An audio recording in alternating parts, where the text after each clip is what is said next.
go started. Friday. Oh yeah, hey Stephanie. All right. So yes, today we are talking all things doubt. No doubt. There is no room for doubt. And basically, we're going to talk about just ways you can avoid doubt or get out of like that doubt, mental cycle. And so, yeah, I don't know what you said before I hopped on, Stacey. Yeah, just introducing that's what we're going to talk about today. And that every Friday we have a Fempreneur Friday talk, which is for our female entrepreneurs. And we talk about all things conscious entrepreneurship. So of course, we welcome the guys and the energy and everything. But also just, having a place for other women entrepreneurs to really just chat about all the things that we go through, the ups and downs. And today we're talking about doubting yourself, self-doubt, and also how to stop, how to like overcome that, and how do you like kind of just get back on a steady wheel when you're just kind of fluctuating. So yes. Yeah. All right. So usually when we start, I open up with a quote. So I'm going to do that. But then I'm also going to read like a few quick affirmations because I feel like affirmations are a really powerful way to avoid doubt, to get out of like a repetitive doubt mental cycle. So I'll just read some and I'll then recommend the book where you can get more of those. But yeah, so the opening quote I found is from Michael Beckwith, and he said, "When all seems lost, someone has to have a vision. Someone has to walk in that direction against the wind, until through that resistance, there's a rising up and a flowering of endless possibility." So I just think that that's so profound because a lot of us get trapped in a cycle of doubt, and it's like we, go in our heads more and more and more and more deeply and more deeply, like, I don't think I can do this. And then it just gets like you seep deeper into it. But like when you rise up and when you just face that adversity and face that resistance, like things become easier. So, and then I'll read a few affirmations, and these are self-love affirmations by Idillionaire. This is Manifest Now book, and she has like so many affirmations, so I recommend it. But the first one is, I am good enough. I am good enough already. I already have the seed of creation within me that powers my life and makes me whole. My power is in tuning and recognizing that I am good enough already. And I can do anything I put my mind to. I love myself. I love who I am. I am not waiting for anyone to validate me or give me permission to be who I was born to be. Everything starts with how I feel about myself today, and I will choose to love myself even more because loving myself is the highest frequency that attracts, aligns, and connects everything.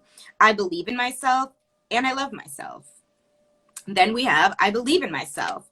I believe in myself. I am powerful. I can do great things. I can overcome any hardship.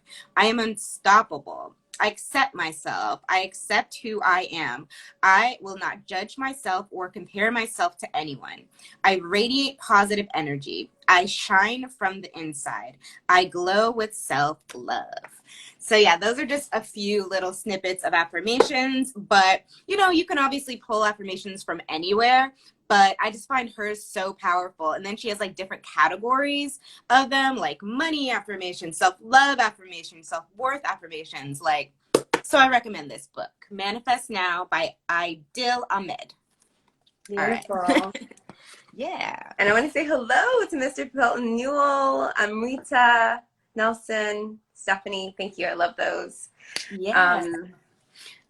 So I think I really wanted to talk about doubt because from a personal experience, me and Stacey kind of had with walking through it last week. And after we got off the Fempreneur Friday call, actually, we had our own personal call, and who knew that it was actually more like a coaching call. And I feel like I was kind of, just in a transitional state with my campaign, with my Stuck Designs nonprofit campaign for I Fund Women.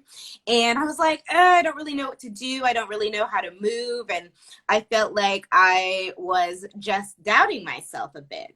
And I think that sometimes when you're in a mental doubt cycle, it really does help to have like other people, you know, affirm you, or just like confirm what you already know really deep within, but you're like doubting just because of like external circumstances. So yeah, Stacey reminded me, she was just like, you know, Brett, like this is what you do. Like you pull people together, you connect people, like that's what you've always done. And then I was like, oh yeah, I do that. And then you said to, you know, it's important to walk, not run. And I think that that's so important when even campaigning, because like, I think the more quickly you go, I think you can burn yourself out. And the less like really genuine relationships you build out of that process. So I decided to like step back, breathe, and readjust things. And then because of that, a beautiful initiative came up to me. And I found that Bill Murray came out, was talking about the power of kind of like self-love or mental health and art. And he said he was inspired by an art piece, and that helped him to decide to not commit suicide, which is really deep and really powerful. So I came up with a new initiative of Art Saves Lives and Self-Love Heals. And then I made these little cute sheets for people to color in and to get involved. So we're going to... Which our preschool and daycare will be getting involved too. Yay! And our kids. And Stephanie, oh yeah, Stephanie's Girl Positivity Club. They could totally do that. Yeah, Steph, we have to get that to you too.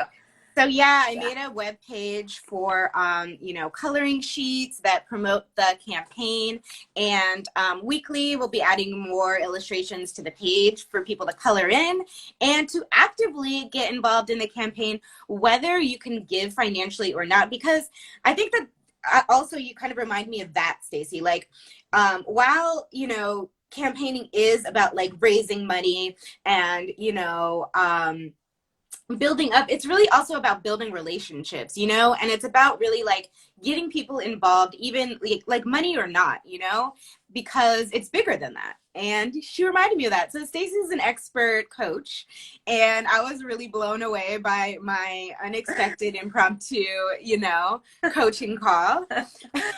So you should all check her out, because she got me out of a serious doubt loop. So that's what I wanted to say.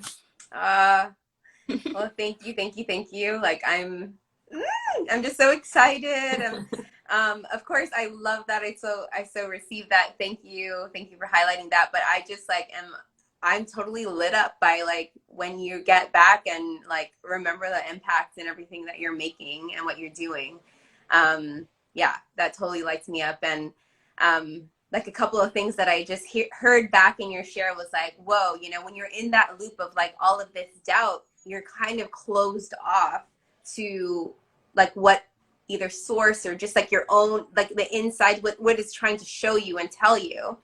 And then you're like, oh yeah, you know, once you step back into yourself, because the doubt is coming from like everything outside, all the achievement. Why is this not happening? Looking at the result.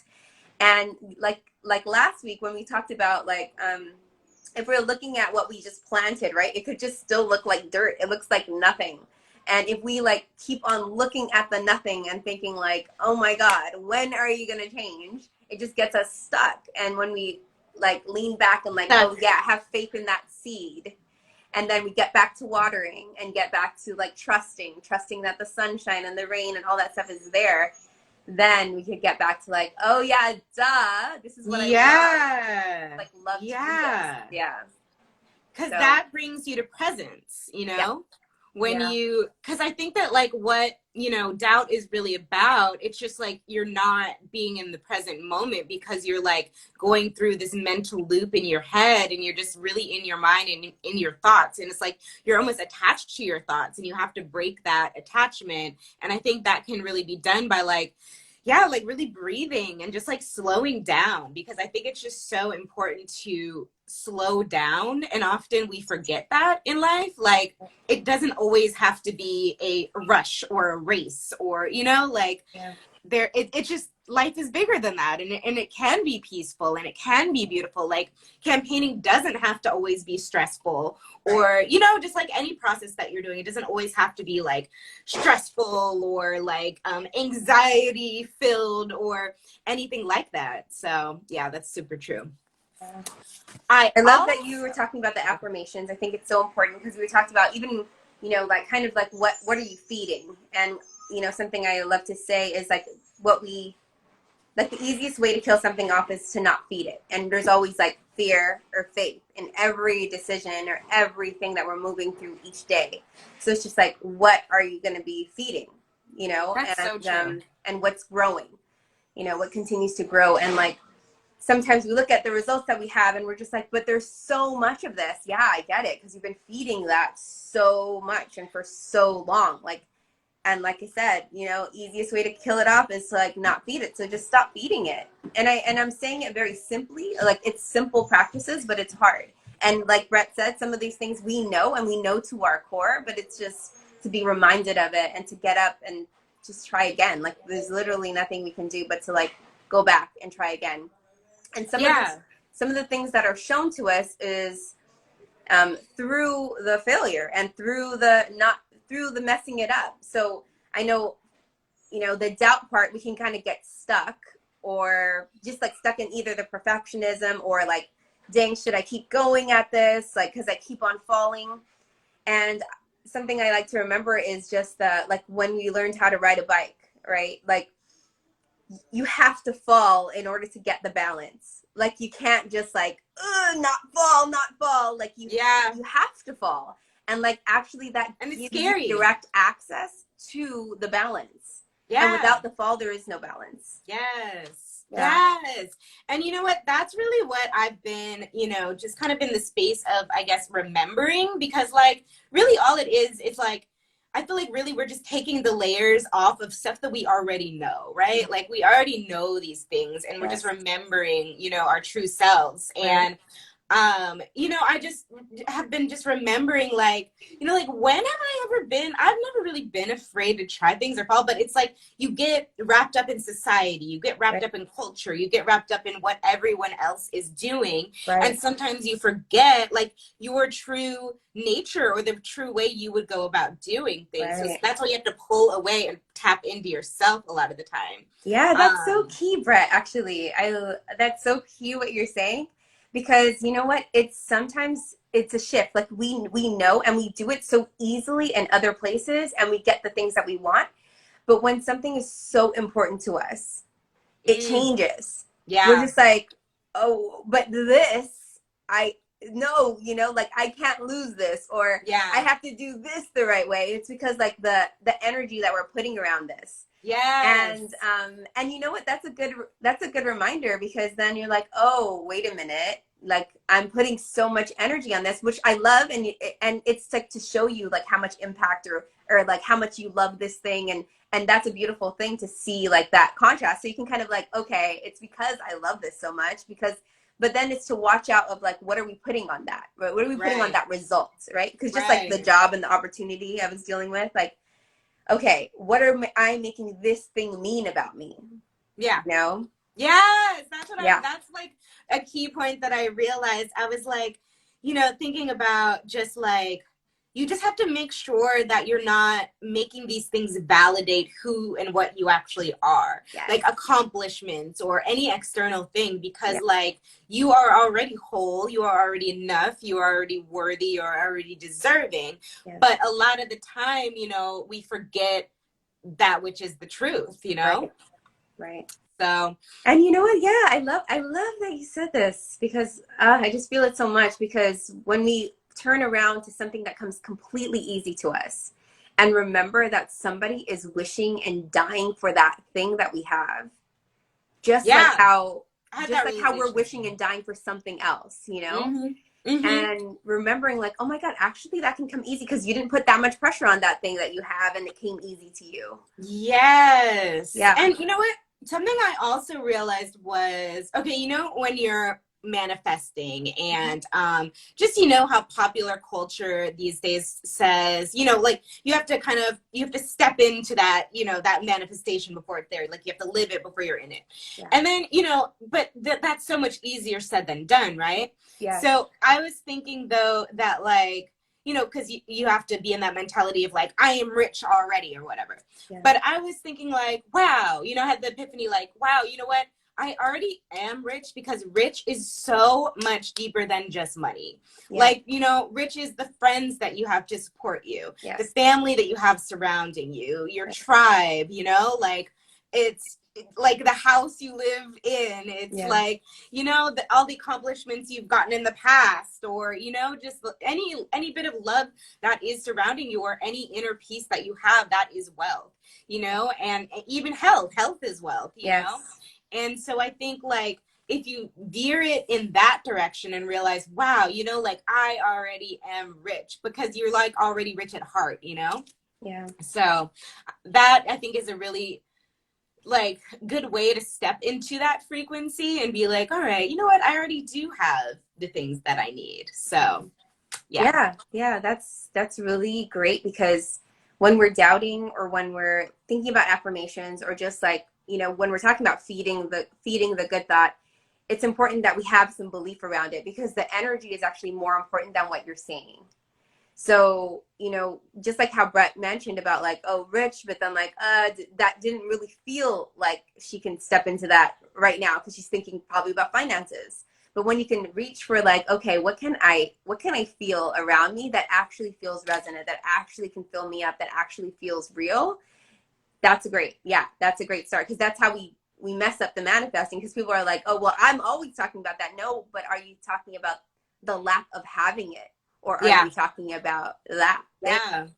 So, and I think like you just cannot let external things validate you, really, like it's a thing. Yeah. And I think you reminded me of that, like actually a long time ago, like on another call. I remember we were talking about relationships, and you were talking about like, you know, like when you're reaching out to people or your love interest or whatever, and you're like, you know, sending a text, it's like, what space are you sending it from? You know, like, are you sending it from a space of like, I need validation, so that's why I'm sending this and that's why I'm reaching out?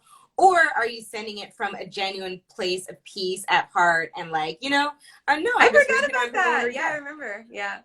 Yeah. So, and I think that can be applied to so many different areas of life though, you know, like from, you know, relationships to business and everywhere in between, because like you can't just do things from validation, because also like while like something like validation, it's not really like something like necessarily tangible, but people can feel that vibration. People can feel the vibration that you're coming from. Like if you're coming from lack, or if you're coming from, you know, wholeness, or if you're coming from fear, or like a need for validation versus love, you know? Yeah.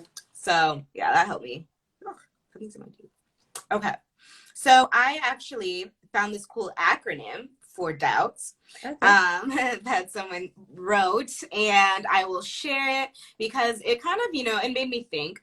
But so D would be denying, O omnipresent, U under, B beliefs, T that, and S stagnate. So denying omniscience, denying omnipresence under beliefs that stagnate. So basically it's just like doubts just stagnate you. And it's really like when you doubt, you're denying like any like belief or faith in any kind of like higher power, higher presence, like anything. I think higher source, because you're not putting faith in that, you know, and you're being attached to your mind and doubting those things. I thought that was like really profound, because instead you have to really acknowledge the limitless potential of your soul, and like, you know, that you are absolutely limitless. And it's really like, all this is really way easier said than done, you know, to be honest.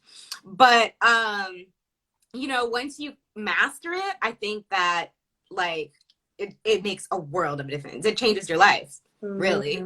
Yeah. I know we were talking about energy, but a lot does have to do with word. And for some reason, okay, so I just felt also just, noticing what we're saying. And sometimes it's hard to notice what we're saying about ourselves, but sometimes it's easier to see what we're saying about others. And if you're saying it repeatedly and if it's happening around you, it's just to notice, first noticing, like, are you doubting the other people around you? Oh, yes. That's key. And when you're like, oh, she wants to do that, but that's not going to happen. Right. Or, like all of these things, because it's actually a reflection of what you think about yourself. And it's like, oh, there was someone in Clubhouse, I forgot his name. I think his name is Darius. He's in the Law of Attraction room. I'm just going to tell you guys. So follow him. He's really great. But he was talking about a boomerang. And I was like, oh, yeah, that's how it is. It's like kind of whatever you're throwing out there is coming back to you. But you already feel it. Because, like, you notice the things that are, like, already within you. So what I would do as a practice is, like, Wait, notice what's... D-Raj? Sorry to interrupt. Yeah, maybe his name is D-Raj. D-Raj Global? Yes. Yeah. He's great. You guys, everyone should check out D-Raj Global on Clubhouse. Well, he's not that much on Instagram, but more on Clubhouse. Yeah. But yeah, he says these affirmations, and like you can keep it playing while you go to sleep. That's what he suggests, so it gets in your mental. Yeah. But really yeah, good. I've listened to him too. Yeah, it's really good. And yeah, it just reminded me about, like, just noticing the different things that you're saying and saying about, like, what's in your environment. Because this other thing that I remember from Tony Robbins, he was talking about, when we get a car for the first time. I've told you this before, Brett. I've been thinking about my car for the first time recently. Like, I don't know why. I've been thinking about my relationship to, when I used to have kids. So, like, when you get this new car, like, all of a sudden you start seeing that car everywhere around. And it's like, you know what? It's actually always been there. And those amount of cars have always been there. But all of a sudden, this thing comes in your forefront. But it's like, it's so cool to notice, like, this is what we do. We have on glasses of our experiences, the things that we believe, our beliefs, our experiences, the different ways that we've been conditioned. And this is how we're seeing the world, right? So it's not all of a sudden you got this car and it's all up here. It's always been there, but now we're just seeing that. So, but imagine all the things that we see unconsciously because of our beliefs of what we hold. Right. And if you haven't seen on my Exalter Instagram, I do these things with the tissues, like, why are you attracting bad relationships? It's because, like, everything that you're holding on to, right? And, like, your vision of what you see around. Yeah. So when you're, just going about your day and you're doubting, right? A way that you can, like, see or just, like, kind of measure how much you're not doubting anymore is, like, your amount of doubting other people. And just like, oh, whoa, like, this is actually a reflection of me. How can how can I, like, mute this and just, like, quiet this part down, or, like, not feed it, like, cheer that person on. And then one day, even though that person never cheers you on, there's going to be someone that you don't even know that's cheering you on. You know what I'm saying? And it's a process, I think. Because I had that epiphany too, that, like, you just cannot you have to wish everyone success, because if you don't, then, that hinders your own success. Yeah. Ultimately. And it's like one of my other girlfriends, Kelly, I don't know if she'll ever see this too. She talks a lot about relationships too. We're kind of in that world, but it's like thinking all men are horrible, like, and then wishing for a great man in your life. Like, it just does not equal each other. So, right. And I heard actually that you have to, if you're, trying to kind of manifest that, it's like, you have to be in the space of, like, I love to love no matter what, like, I love to love myself. And, like, and you have to get in that space regardless of a partner or not, I feel like, for that to come to you. And have to be happy for others too, who have amazing love. Right. And then, you know what? It's a process of getting there, right? Like, because it doesn't mean, like, overnight it's just going to change. Okay, I wish them well because of something. Yeah. Because you can't be because of something either, right? That's manipulative. Like, okay, like, I'm just going to do this because that's going to get you to do this. Like, that doesn't work. So it's just, like, figure out where's the inauthenticity of that? What is it showing you? And, it could be really beautiful to unravel and see, like, what comes from that. Well, it's also hard because it's a process, because it's literally, you're like, unraveling like your brain and recircuiting it and rewiring it, you Yeah. know? And it just takes time to, I think, day by day, hour by hour, like, you know, get the toxic thoughts out of your head, get the hater thoughts out of your head, get the doubt thoughts out of your head, because that's only you putting that on yourself. And Yeah. like, you know, when you realize that, it's like, okay, like I'm, you know, I can do that. I'm going to like eliminate these thoughts from my head, but that's a day by day, step by step process, you know? Exactly. And I Exactly. think you ultimately see amazing results from that. But yeah, it's like everything requires patience, especially moving through doubt. And I think a lot of times, especially in this day and age, people do not have patience. Yeah. My gosh, yes. But I'm I learning also have this patience. little thing that I Yeah. wrote, which was just for, you know, getting rid of doubt, for like removing it, it's important to burn up your victim card, because you are no longer a victim of other people. You are in a field of infinite possibility. And I think that, like, you know, by just celebrating everyone else, you know, a lot of times, even, you know, if it's hard for you to do so, I think that helps also eliminate that victim mentality, because being like, having a victim mentality is also having a lack mentality. And you can't be like, oh, this person did this to me, so I can never, you know, oh, this person did this to me, so I can't be A, B, or C. You know, you really have to burn up that victim card and like move forward in your power. Like, you know, you can no longer be like the star or like the co-star of other people's shows and other people's vision. You have to pull the reins back and really like be the star of your own life, like, and be, you know, the main character in your own movie. And I think that goes by like honing in and rewiring and recircuiting like your your thoughts so they're not negative, you know? Yeah. And, you know, everyone's, I think, a lot about these days, yeah, there's a lot about toxic positivity and like if you're being too positive and this or that. But I don't know, we're in very dark times right now. And Mm-hmm. I just think that it's super important to be positive, but be positive in a way that is conscious, you know? Mm-hmm. And yeah, that's step by step rewiring things. Yeah. I totally get the toxic positivity part. And I think for me, what I had to do was, and what I still do is like, just, it has to be like authentic along the way, right?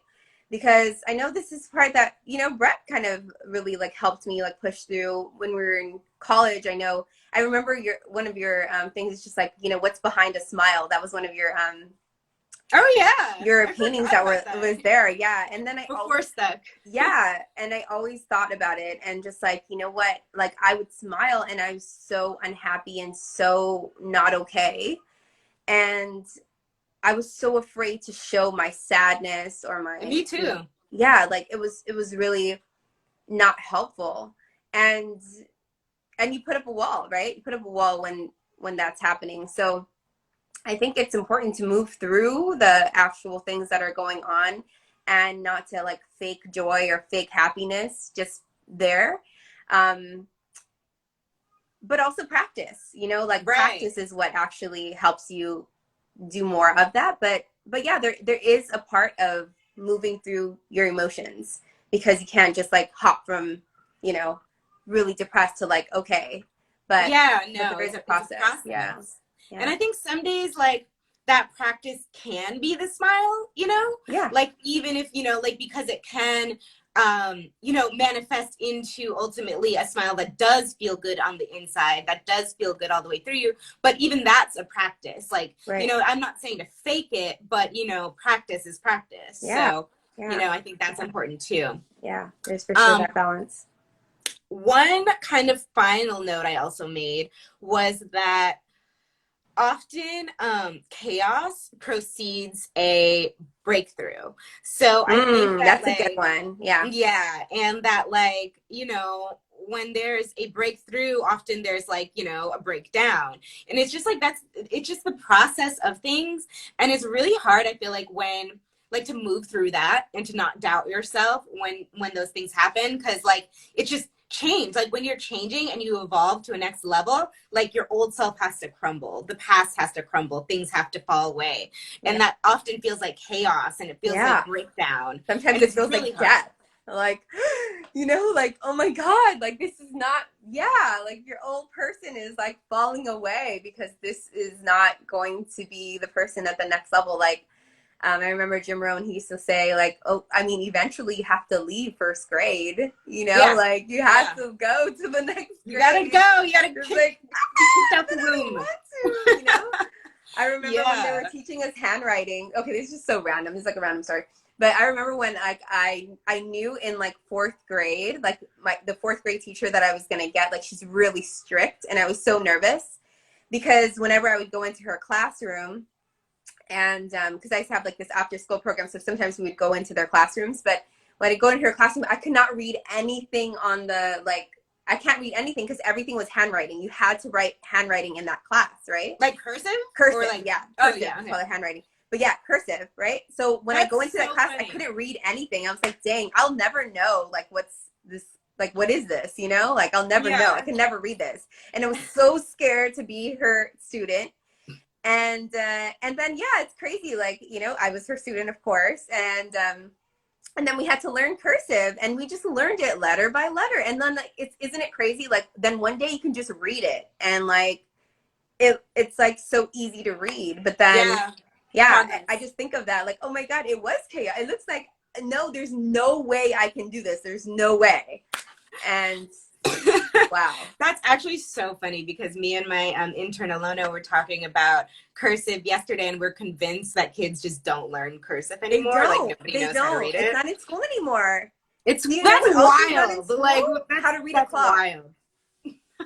The We got to clock do is not better. there anymore either. We got to do better. Whoa, interesting. Yeah. But you know Yeah. what? I feel like it's so like aging us because you know when We know cursive, everyone. yeah, because you know what? You know what's not in school when in our time, like I mean, I started learning typing like on a typewriter, like a real typewriter.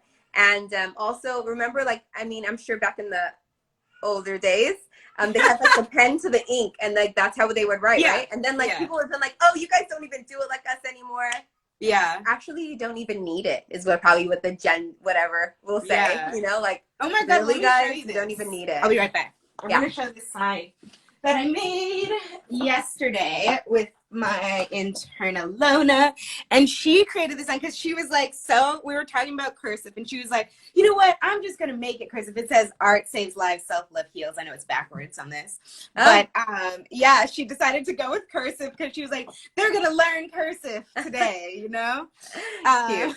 But it's important. Like I think, you know, just growth, progress, moving through things is important. And like, you know, when you're doing these things, like it'll feel like you're dying sometimes, but you're not really dying. It's just your old self dying. It's your ego dying. Yeah. And, you know, when I was younger, that really tripped me up, you know, like I really thought like, oh, I can't change because change equals death, and I'm going to feel uncomfortable and like I'm hurting. And, you know, but there's that quote, like, you know, I'm not afraid to die because like I've died many times before, and like I don't know, come back to life the next day, or felt alive and thriving the next day. Yeah. And I think that we, during this time we're in, like a lot of people are having dark nights of the soul. A lot of people are moving through very hard things, or, you know, unable to pay rent, or unable to like know where their next meal is coming from, and all of this stuff. And it's really hard during all that not to doubt yourself, because like, how can you not, you know? But like, and I think that like it's impossible never to doubt yourself, but the thing is to